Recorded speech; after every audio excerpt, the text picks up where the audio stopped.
Okay, YouTubers, today we're gonna do the inner and outer tie rod on this 2009 Silverado 1500 4x4, and it's a pretty easy job unless you got stuff that's rusted on there. I already did the other side, and when I took off the outer tie rod, it was kind of rusted, and I had to use these.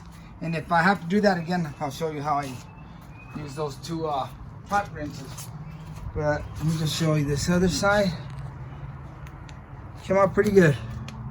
But this one, we did the upper control arm, outer, inner tie rod, lower ball joint, and sway bar links, which we're gonna do that to that side. That side already has the upper control arm that I did a while back, but the rest we're gonna do, and it's gonna be different videos, so I'm not gonna do it all in this one. It'll be a separate video. But today, or right now, we're gonna start with this inner and outer tie rod. Okay, first of all, the first thing you want to do is you want to loosen this jam nut, and do it before you loosen this tie rod, or it's going to be spinning on you if you pull it out. Right now, see, it won't turn because it gets caught right there. And you're going to hit it, turn it towards the back of the truck. I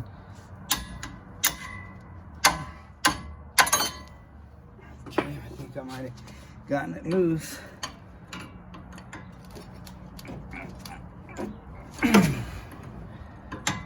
All right.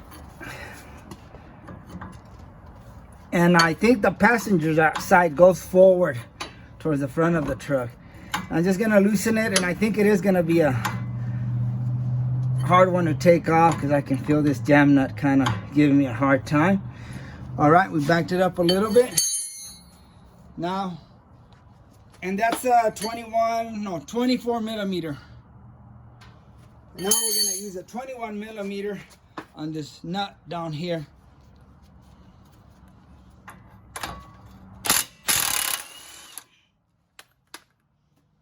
Okay, now we're gonna hit it with a hammer right here.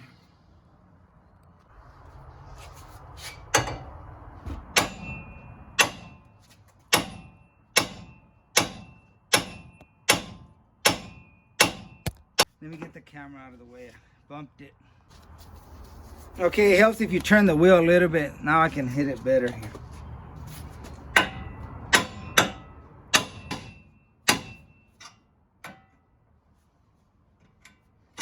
And if you don't want to hit it, they have tools for that. Like I said, if you don't want to hit it, they have tools like this. This is from a Harbor Freight tool. The way this one works, you got to open this bolt all the way back. And then you shove it in here, and then this piece is going to push that bolt in, or the bottom ball joint in. And I'll just demonstrate like this. That's what it does. When you tighten it up, it pushes it up like that. Boom. Or you can use this one. Same thing. It just goes around the ball or the knuckle, and as you turn this bolt, it'll push on the bottom of this and pop it out. Or you got this one that I don't like to use. I only use this one when I have some real stubborn ones. You put it in here and you hit it with a hammer. See, bam, and it pops it off. But the thing about this one, it destroys the boot. Sometimes you'll get lucky and it won't, but most of the time when I've done it, it tears the boot up. The other two tools, if you're gonna reuse the boot, you're doing something else, you can use that. Okay, there's the part we're gonna see if we're gonna need to use those pipe wrenches. You should be able to just turn this, and nope, it wants to turn the whole inner tie rod. You should be able to just turn the outer tie rod out and count the turns. You know, you count 1, 2, and if you get 20 turns, when you reinstall it, you turn the new one 20 turns in. But this one's not gonna work because it's got all kinds of crud on the threads. So what I have to do with this one, I'm gonna have to turn the whole inner tie rod. Let me try to turn it, but I'm probably gonna have to loosen this boot. Got a 17 mil here. Bam, that is tight. Yep. Grab the pipe wrench.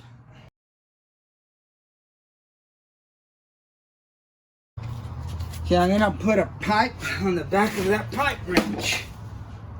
Get some leverage. Okay. Oh. God dang. Wow, guys, that is on there super tight. I'm having to hold the pipe wrench, the inner tie rod with the pipe wrench, and wedged it on this strut and CV axle, and I'm having to grab it with the other pipe wrench and use a bar to turn this. Look how hard it is to turn.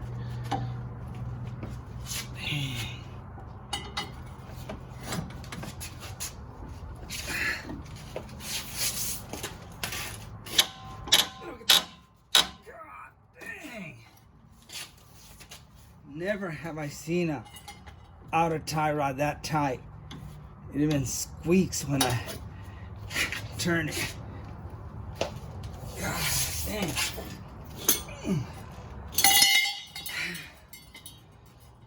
Wow.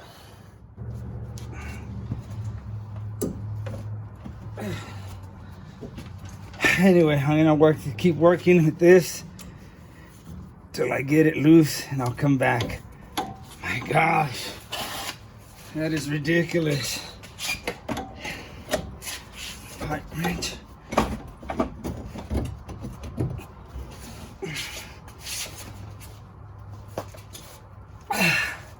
See that stuff you run into? All right, I'll be back when I take this. It's probably gonna take me a damn hour.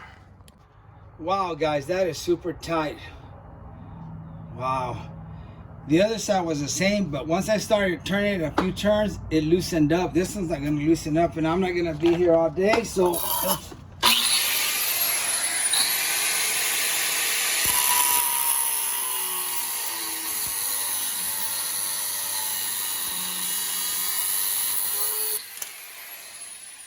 That'll take care of that.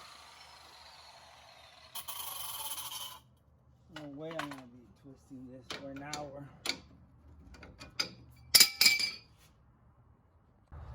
Anyway, what you would have done, you would have twisted this, count the turns, say 20. I usually write it down somewhere here on the frame, so when I come back, if I forget, but this did not come out, guys. It is on there.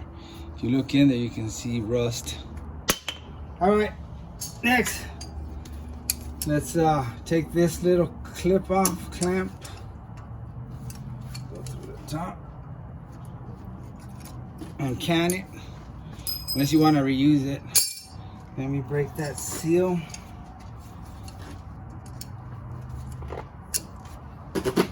I'll just use a screwdriver. And I'm gonna save this boot. We have a new one, but I just damaged one the other day, and I could have used a used one. These are hard to come by. The parts store don't have them. There we go. And you have to order them. I could not find it. I had to order it. Okay, now if you see, look in here, you see that little clip that holds the boot in the inside. We're gonna destroy that, and we're gonna pull this boot out. Okay, let's see if we can zoom in.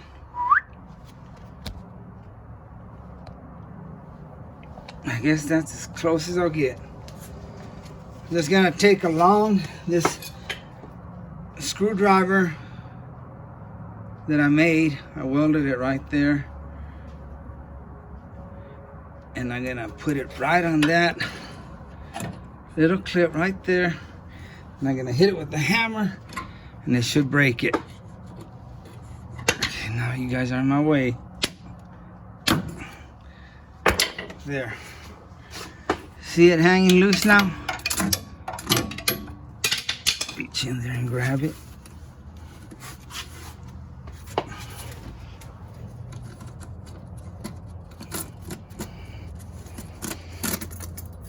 There, there's that clamp.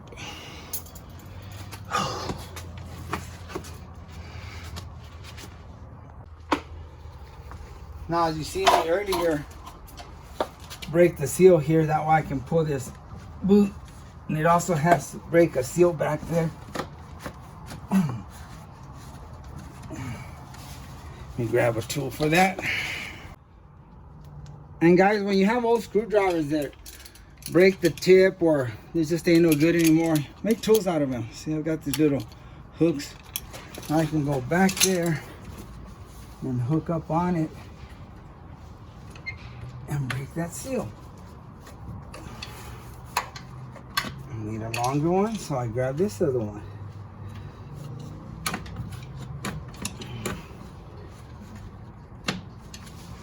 That one's not as good. Okay. There we go.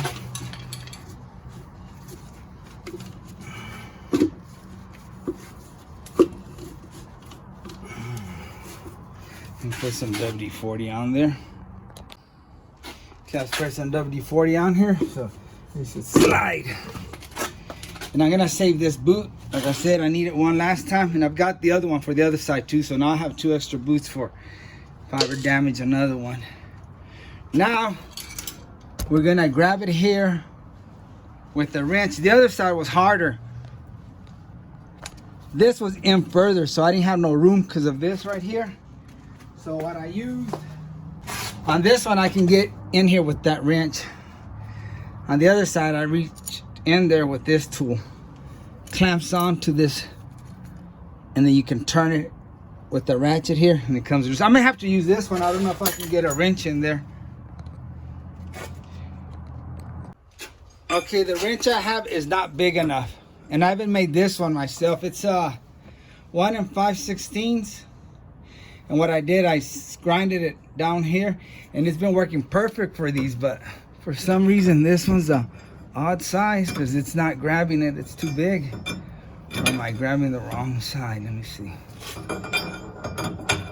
I can't get it with this one. So you can use vice grips, you can use a pipe wrench, or that tool I showed you. Let's try the pipe wrench first and see if we have any luck with that. Let me open it up.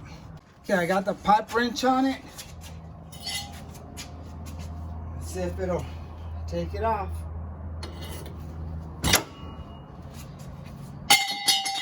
Did it come loose, guys? Yes, sir. It sure did. Now you just twist it off.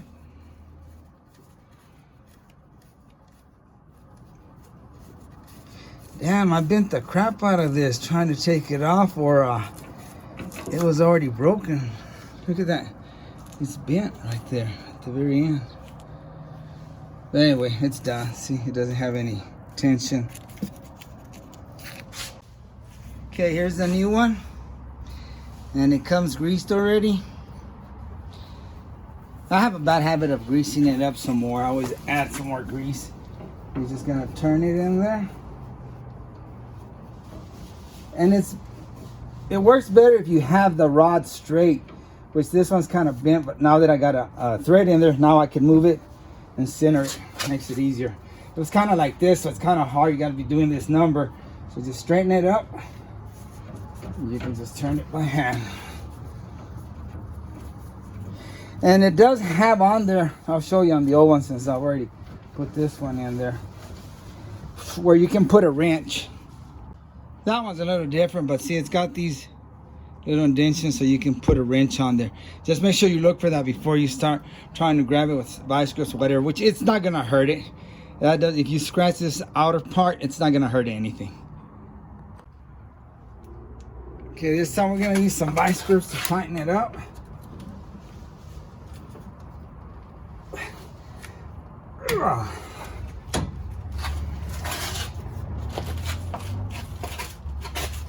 And that's tight enough.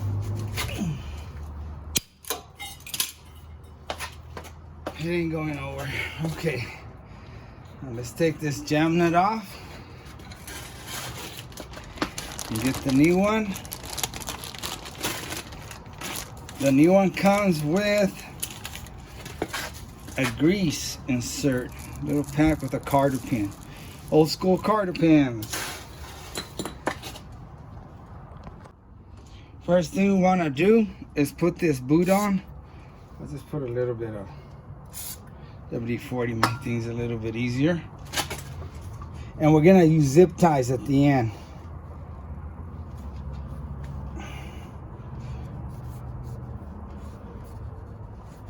there's usually a notch right there. You can see, push it first. See right there, there's a little notch. That's where the boot should really kind of stop. Went too far. There we go. Just to show y'all, I went too far. And now I'm gonna get under the truck and hook it up back there. Okay, hopefully y'all can see, guys. I've got the zip tie wrapped around here in the back. Just went through here. Let's put this boot on there.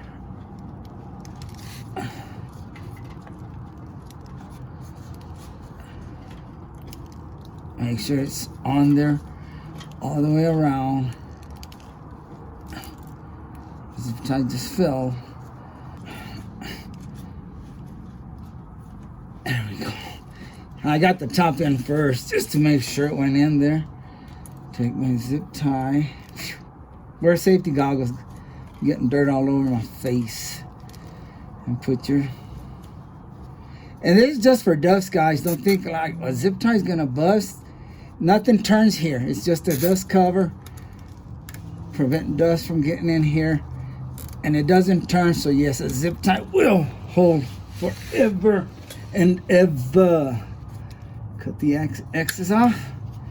And we're done back here. Come on, get out of there, guys. Quit loafing around and falling asleep.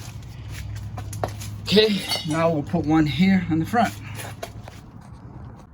All right, now we're gonna put a zip tie on this one here.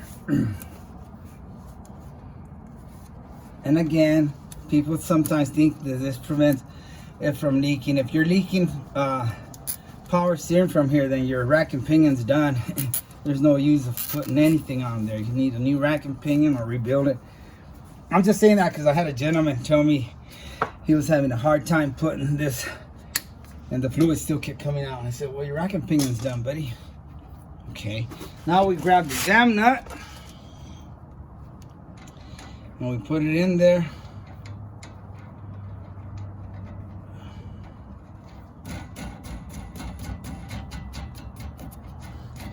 And we're just gonna have to eyeball it this time since we couldn't count the turns. We're gonna have to eyeball it.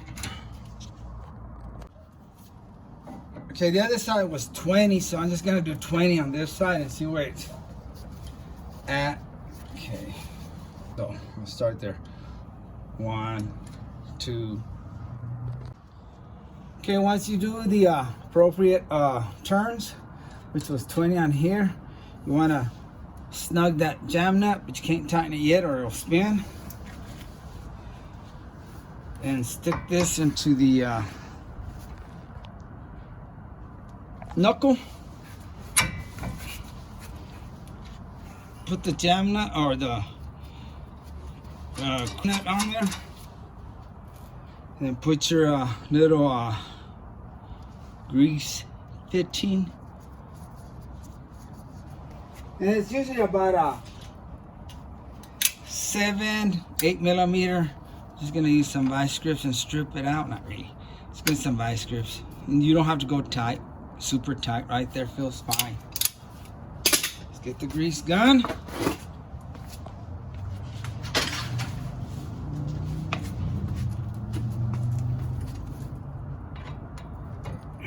Give it a few pumps.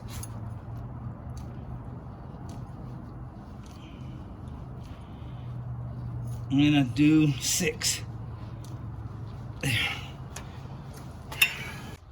Okay, we greased it. Now take your 24 and this jam nut, go ahead and tighten it up, which is now forward. That feels good. And then tighten this up and don't forget your card or pin. And then go have it aligned. Sorry, I'm not gonna show you how to finish it off because, like I said, I still need to do the lower ball joint, but that's another video. Maybe it'll be after this one. Depends how fast I upload it. But thanks for watching, and like always, I really appreciate you, and God bless you.